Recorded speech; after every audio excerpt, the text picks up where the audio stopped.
So hi everyone, welcome back to my channel. तो आज हम सीखने वाले हैं प्रेजेंट इंडेफिनिट टेंस। तो प्रेजेंट इंडेफिनिट में हम सीखेंगे क्या क्या सीखेंगे। प्रेजेंट इंडेफिनिट टेंस की डेफिनेशन इन हिंदी, सारी चीज़ मैं हिंदी में कराऊंगी। डेफिनेशन अफर्मेटिव सेंटेंस, उसके प्रेजेंट इंडेफिनिट के नेगेटिव, इंट्रोगेटिव, इंट्रोगेटिव, नेगेटिव, सारे complete with formula with example.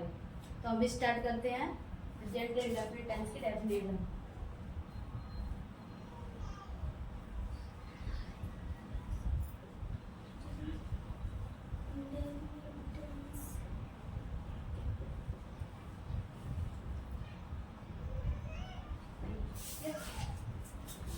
Present indefinite tense की तो इसकी पहचान देखते हैं। पहले पहचान क्या होती है प्रेजेंट इंडेफिनिट टेंस की?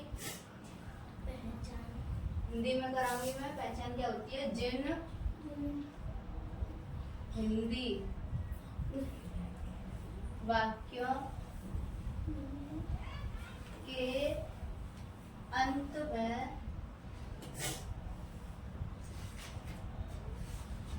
ता है, ती है, ते है, बिल्कुल बेसिक से कराऊंगे, डेफिनेशन से लेके, पहचान से लेके, ते है, आदि शब्द।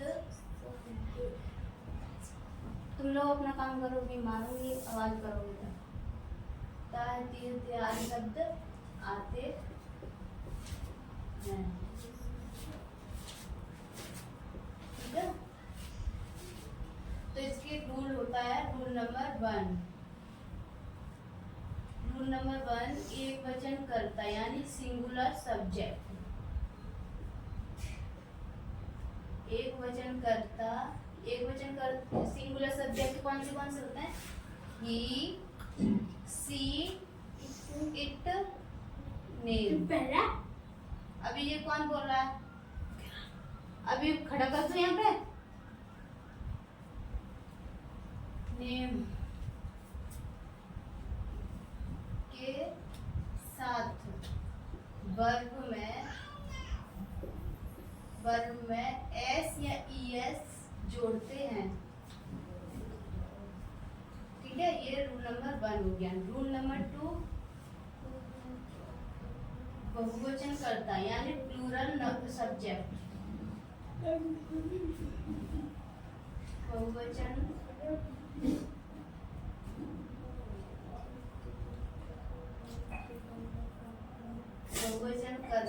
बहुवचन करता यानी प्लूरल सब्जेक्ट कौन से होते हैं? आई, वी, यू, दे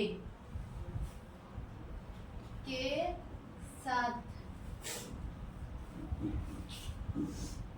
वर्ब में एस या ईएस नहीं जोड़ते हैं। ठीक है, तो ऐसे ईएस सिर्फ एक वचन में ही जोड़ेंगे, बहुवचन में नहीं जोड़ेंगे।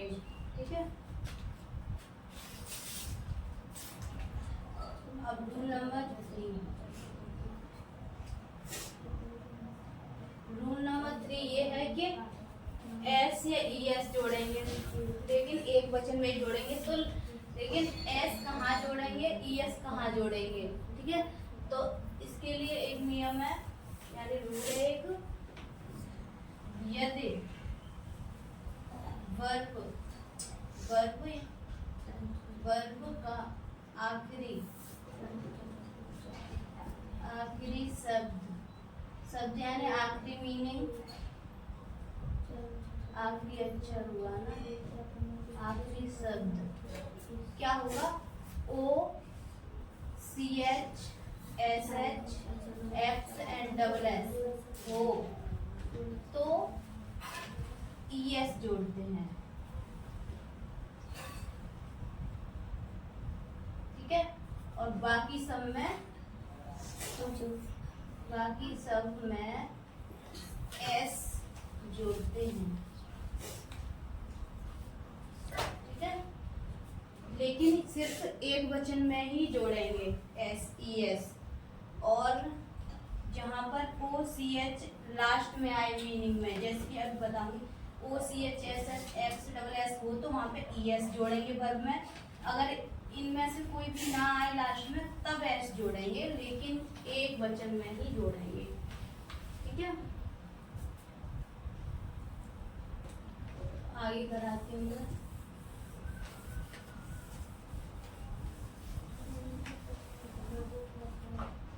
तो जैसे कि OCHS, जैसे कि गो, कहाँ पे आएगा गो, तो गो लास्ट में क्या आया है ओ, तो यहाँ पे क्या लगेगा ES आएगा, तो यहाँ पे क्या बन जाएगा गोज। जैसे और SH किस में आती है वॉज, वॉज में ES जुड़ती है, यानी यहाँ हो जाएगी वॉजेस। ठीक है, लेकिन एक वचन में इस तरह से करेंगे, वर्ब में लास्ट में ES जोड़ेंगे। ठीक है, वॉज। और CH किस में आती है टीच, टीच का क्या हो जाएगा टीचेस, टीचेस। ठीक है,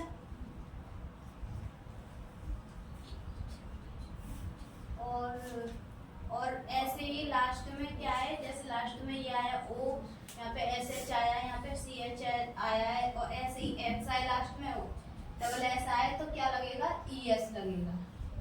ठीक है, और इनसे अलग जो भी आए एक वचन में, जैसे T R कुछ भी आए, इनके अलावा वहां पर लगेगी सिर्फ S वर्ग में। ठीक है, यहाँ तक क्लियर।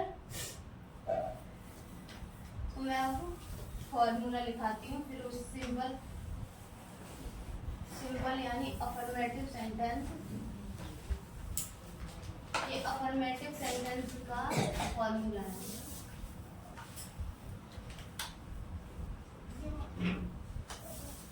ठीक है, तो फॉर्मूला लिखा रही हूँ मैं। सब्जेक्ट प्लस मेन वर्ब की फर्स्ट फॉर्म,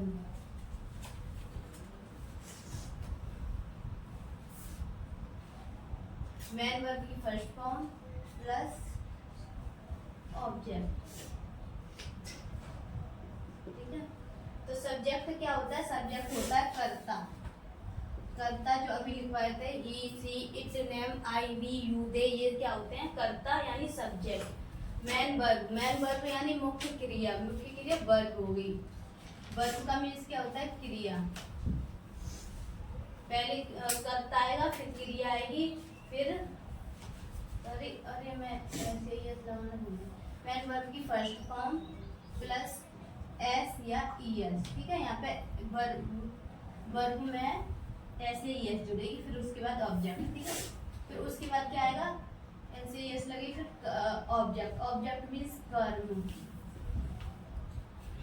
तो मैं एग्जाम्पल के थ्रू समझाऊंगी, जैसे कि राम स्कूल जाता है। ठीक है, तो राम क्या है, राम हमारा कर्ता है, कर्ता यानी कि सब्जेक्ट है, सब्जेक्ट। स्कूल क्या है, ये स्कूल कर्म है, कर्म यानी ऑब्जेक्ट है, और क्रिया कौन सी होती है जिसे हम कार्य को कर रहे होते हैं, तो ये क्या है जाना एक क्रिया है यानी कि वर्ब यानी क्रिया। ठीक है, क्रिया है, और ये ऑब्जेक्ट है, ठीक है, तो सबसे पहले क्या आएगा, हम इसे ट्रांसलेट करते हैं इंग्लिश में, तो सबसे पहले क्या आएगा सब्जेक्ट राम, तो यहाँ पे पहले राम की आएगी, पहले राम, उसके सब्जेक्ट के बाद क्या आएगा वर्ब क्या है इसमें जाना, तो गो, तो ये कौन सा करता है एक वचन है, एक वचन सिंगुलर सब्जेक्ट है तो सिंगुलर सब्जेक्ट के साथ वर्ब में क्या जुड़ता है, एस या ईएस। तो यहाँ पे क्या दिया है, ओ दिया हुआ है तो क्या जुड़ेगा यहाँ पे, ईएस। अगर कुछ और होता ओ की जगह पर तब एस लगा सकते थे। गोज टू, फिर क्या आएगा, ऑब्जेक्ट। ऑब्जेक्ट यानी स्कूल। ये हो गया कंप्लीट। एक और देख लेते हैं, वे सड़क पर दौड़ते हैं। ठीक है, तो सबसे पहले सब्जेक्ट ही आएगा। सब्जेक्ट है, सब्जेक्ट आएगा सबसे पहले दे, फिर उसके बाद वर्ब आएगी रन, फिर पर क्या आएगी, ऑन द रोड। इसमें एस या यस नहीं लगेगी क्योंकि ये प्लूरल सब्जेक्ट है, इसलिए प्लूरल सब्जेक्ट में एस या यस नहीं लगेगी। यहाँ तक क्लियर हुआ?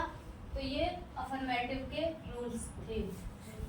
अब इसके बाद सिखा रही हूँ मैं नेगेटिव सेंटेंस, प्रेजेंट इंडेफिनिट के नेगेटिव सेंटेंस।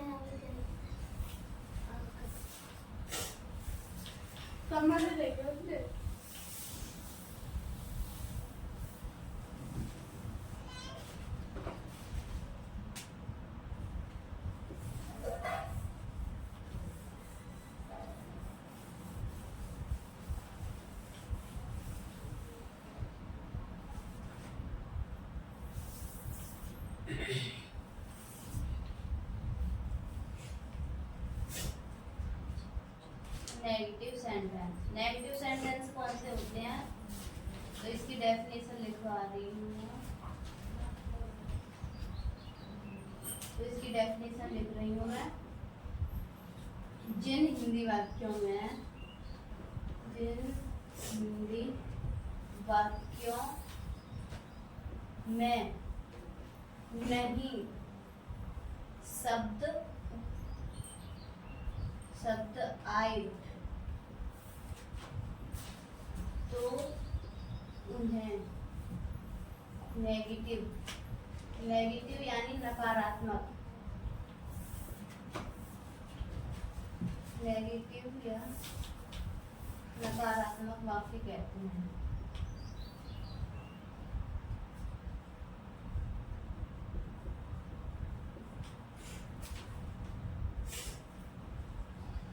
ठीक है, तो इसका रूल होता है, रूल नंबर 1, यहाँ पे किसी भी वाक्य में नहीं शब्द आएगा वो वाक्य क्या होगा, नेगेटिव, नेगेटिव सेंटेंस होगा।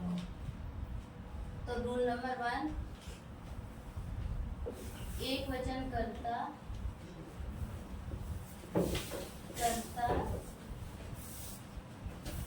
he, she, it, them के साथ does not का प्रयोग करते हैं। ठीक है, एक वचन के साथ डज नॉट का प्रयोग करेंगे। और रूल नंबर 2,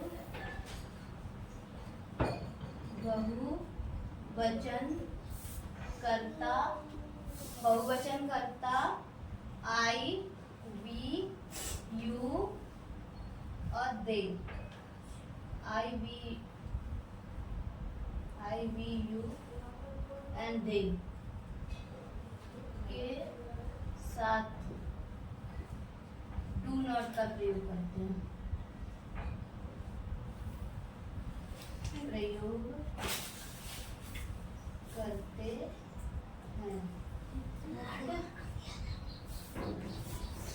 तो ये रूल हो गया। तो अब इसका फॉर्मूला देखते हैं और फिर एग्जाम्पल।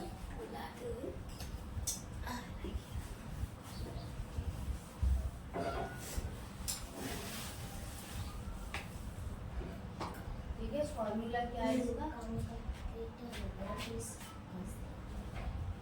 सब्जेक्ट। तो सबसे पहले सब्जेक्ट आएगा प्लस डू नॉट या does not plus main verb और first form plus object.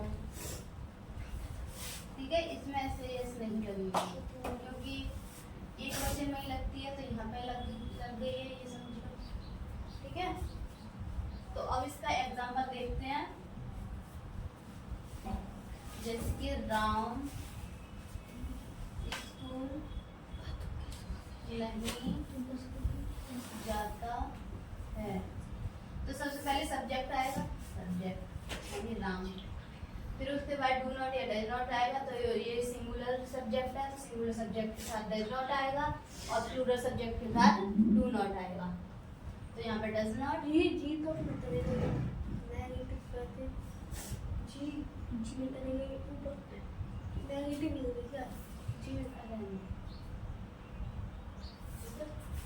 Ram does not go to school. ठीक है, तो एक प्लूरल का भी बता देती हूँ मैं। जैसे हम क्रिकेट मैच नहीं खेलते हैं। तो वी तो सबसे पहले सब्जेक्ट ही आएगा, वी तो ये प्लूरल सब्जेक्ट है, तो प्लूरल सब्जेक्ट के साथ क्या आता है, डू नॉट। तो वी डू नॉट प्ले, फिर वर्ब आएगी प्ले द क्रिकेट मैच।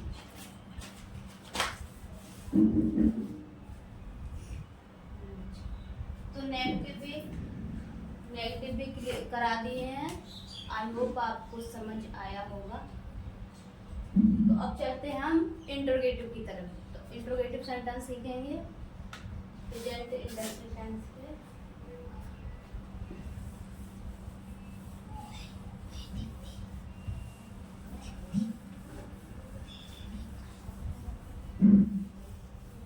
और कमेंट में जरूर बताना है मैं कैसा पढ़ाती हूँ। अगर कुछ मिस्टेक्स होंगी तो सुधारने का प्रयास करूँगी। तो आप जरूर कमेंट में बताना अपनी राय, आपको वीडियो कैसी लगी, और वीडियो को लाइक कर देना, सब्सक्राइब कर लेना चैनल को, नहीं किया है तो अभी इंटरोगेटिव सीखते हैं। इंटरोगेटिव सेंटेंस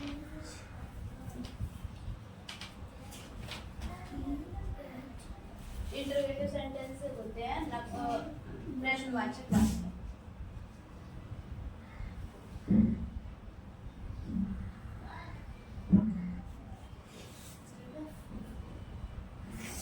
इसकी डेफिनेशन क्या होती है, तो डेफिनेशन देखते हैं। इसकी पहचान कैसे देखेंगे, कौन सा इंटरोगेटिव सेंटेंस है और कैसे पहचान करेंगे, तो इसकी डेफिनेशन क्या है।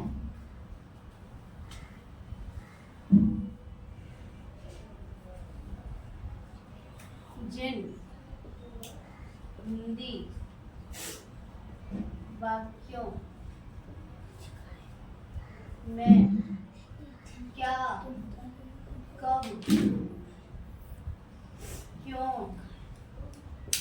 कैसे, कहाँ आदि शब्द आए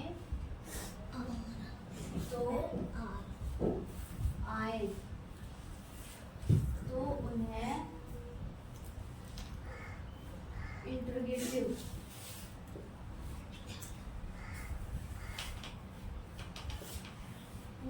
सेंटेंस कहते हैं।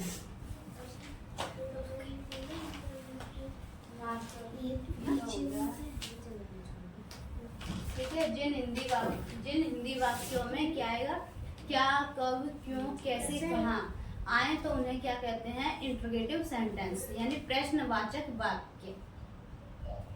तो इसके रूल्स लिखवाती हूँ। प्रेजेंट इंडेफिनिट टेंस को इंट्रोगेटिव में कैसे बनाते हैं, क्या रूल्स होते हैं। रूल नंबर 1, तो एक वचन के साथ यानी ही, सी, इट, नेम के साथ क्या आएगा, डज आएगा। ठीक है।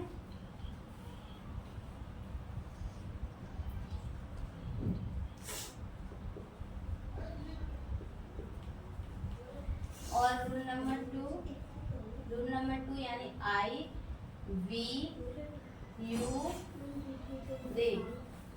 आई, वी, यू, दे के साथ डू का प्रयोग करेंगे।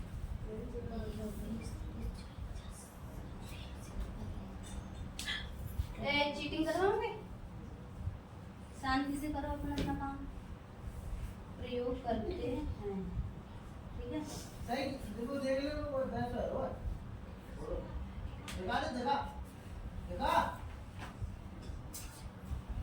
तो इसका आप फॉर्मूला देखते हैं। फॉर्मूला क्या है,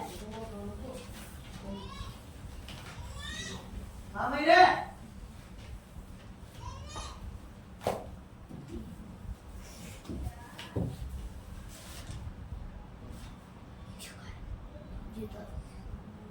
फॉर्मूला यानी सबसे पहले क्वेश्चन वर्ड आए। क्वेश्चन वर्ड कौन से होते हैं, क्या, कब, क्यों, कैसे, ये सभी क्वेश्चन वर्ड्स होते हैं। तो क्वेश्चन वर्ड प्लस डू या does plus subject plus main verb की first form plus object plus question mark. ये प्रश्न वाचक वाक्य होते हैं, तो यहाँ पे क्वेश्चन मार्क लगता है। जैसे कि लेकिन एक और रूल है, जैसे मैं बता रही हूँ, जैसे क्या, जैसे सबसे पहले क्या शब्द आए तो उसकी अंग्रेजी नहीं लिखते हैं। जैसे क्या राम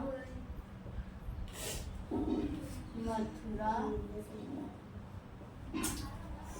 जाता है, तो यहाँ पे सबसे पहले क्या दिया है, तो सबसे पहले वाक्य में क्या दिया हो तो क्या की अंग्रेजी नहीं लिखते हैं।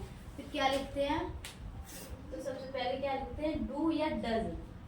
यदि बीच में आए क्या, कब, क्यों, कैसे, तब सबसे पहले क्वेश्चन वर्ड यानी क्या, कब, क्यों, कैसे की अंग्रेजी लिखेंगे। उसके बाद डू या डज लिखेंगे, फिर यही फॉर्मूला लगेगा उसमें। ठीक है। तो सबसे पहले क्या दिया है तो क्या की अंग्रेजी नहीं लिखेंगे, क्या लिखेंगे सबसे पहले, डू या डज। तो ये सिंगुलर सब्जेक्ट है, तो सिंगुलर सब्जेक्ट के साथ क्या आएगा, डज। तो यहाँ पर डज लगाएंगे सबसे पहले, डज, फिर सब्जेक्ट राम, फिर क्या आएगा, वर्ब गो टू मथुरा। ठीक है।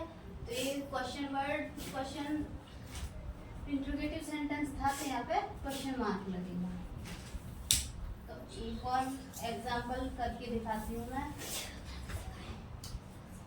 मोहन, प्लूरल का दिखाते हैं, जैसे तुम बाजार क्यों जाते क्वेश्चन मार्क। तो तुम सबसे पहले क्या आएगा, क्वेश्चन वर्ड की। तो सब क्वेश्चन वर्ड क्या है इसमें, क्यों, क्योंकि स्पेलिंग क्या होती है, मीनिंग वाई। उसके बाद क्या आएगा, डू या डज। तो ये प्लूरल सब्जेक्ट है तो डू आएगा, वाई डू। तो क्या आएगा, subject you go to market, question mark लगेगा। ठीक है। तो इंट्रोगेटिव सेंटेंस भी मैंने समझा दिए हैं। अब मैं समझा रही हूँ इंट्रोगेटिव नेगेटिव। इंट्रोगेटिव नेगेटिव भी यही ऐसे ही होते हैं, बस उसमें क्या होता है इंटरोगेटिव के साथ साथ नेगेटिव भी वाक्य होते हैं। इंटरोगेटिव के साथ साथ नेगेटिव भी आता है उसी में। जैसे कि यहाँ पे इंटरोगेटिव ये है, तुम बाजार क्यों जाते हो, तो यहाँ पे नेगेटिव यानी नहीं लग जाएगा बस, तुम बाजार क्यों नहीं जाते हो, तो ये हो जाएगा इंटरोगेटिव नेगेटिव। क्या राम मथुरा जाता है, क्या राम मथुरा नहीं जाता है, तो ये हो गया इंटरोगेटिव नेगेटिव सेंटेंस। ठीक है, तो इसी में हम समझा देती हूँ मैं इंटरोगेटिव नेगेटिव और फॉर्मूला लिखा देती हूँ। जैसे कि फॉर्मूला क्या है इंटरोगेटिव नेगेटिव का,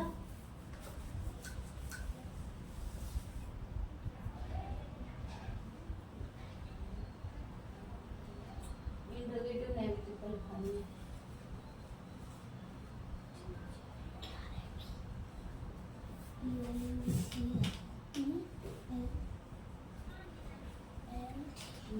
तो सबसे पहले क्या आएगा, क्वेश्चन वर्ड ही आएगा, फिर डू या डज आएगा, ठीक है, डू या डज आएगा, फिर उसके बाद क्या आएगा, प्लस सब्जेक्ट आएगा, फिर सब्जेक्ट के बाद नॉट आएगा, प्लस मैन वर्ब की first form plus object plus question mark.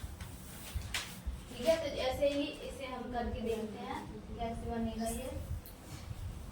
इसी में बता रही हूँ मैं कि एग्जाम्पल में, तो क्या राम मथुरा नहीं जाता, यहाँ पे क्या लग जाएगा, नहीं लग जाएगा, नहीं जाता है। ठीक है, तो इसे करेंगे हम। तो सबसे पहले क्वेश्चन वर्ड, तो सबसे पहले क्या दिया, तो क्या कि अंग्रेजी हम लिखते नहीं है, सबसे पहले दिया हो तो, अगर बीच में दिया होगा तब ही लिखेंगे। तो सबसे पहले क्या आएगा, डज राम, डज राम के बाद क्या आएगा, नॉट, सब्जेक्ट के बाद नॉट गो टू मथुरा। ठीक है, तो क्वेश्चन मार्क, और ऐसे ही इसे करेंगे। तो यहाँ पे बस हम नहीं लगा देंगे। अब ये हो गया इंटरोगेटिव नेगेटिव सेंटेंस। तो हम फिर से करते हैं इसे। तो यहाँ तक तो ये सेम रहेगा, बस क्या होगा, यहाँ पे नॉट लग जाएगी, सब्जेक्ट के बाद नॉट, गो टू मथुरा। ठीक है, तो ये इंटरोगेटिव नेगेटिव सेंटेंस हो गया। Why do you not go to market, तुम बाजार क्यों नहीं जाते हो। तो ये इंटरोगेटिव नेगेटिव सेंटेंस क्लियर हो गए। तो मैंने अभी प्रेजेंट के सारे कंप्लीट टेंस कराए हैं, अफर्मेटिव यानी सिंपल वाले, नेगेटिव, इंटरोगेटिव, नेगेटिव। तो आपको ये सब वीडियो कैसी लगी कमेंट में ज़रूर बताना। एंड जो सीख रहे हैं, टेंस को सीखना चाहते हैं, सीख रहे हैं, उन्हें ये वीडियो शेयर ज़रूर कर देना। Like, share, subscribe. Thanks for watching this video.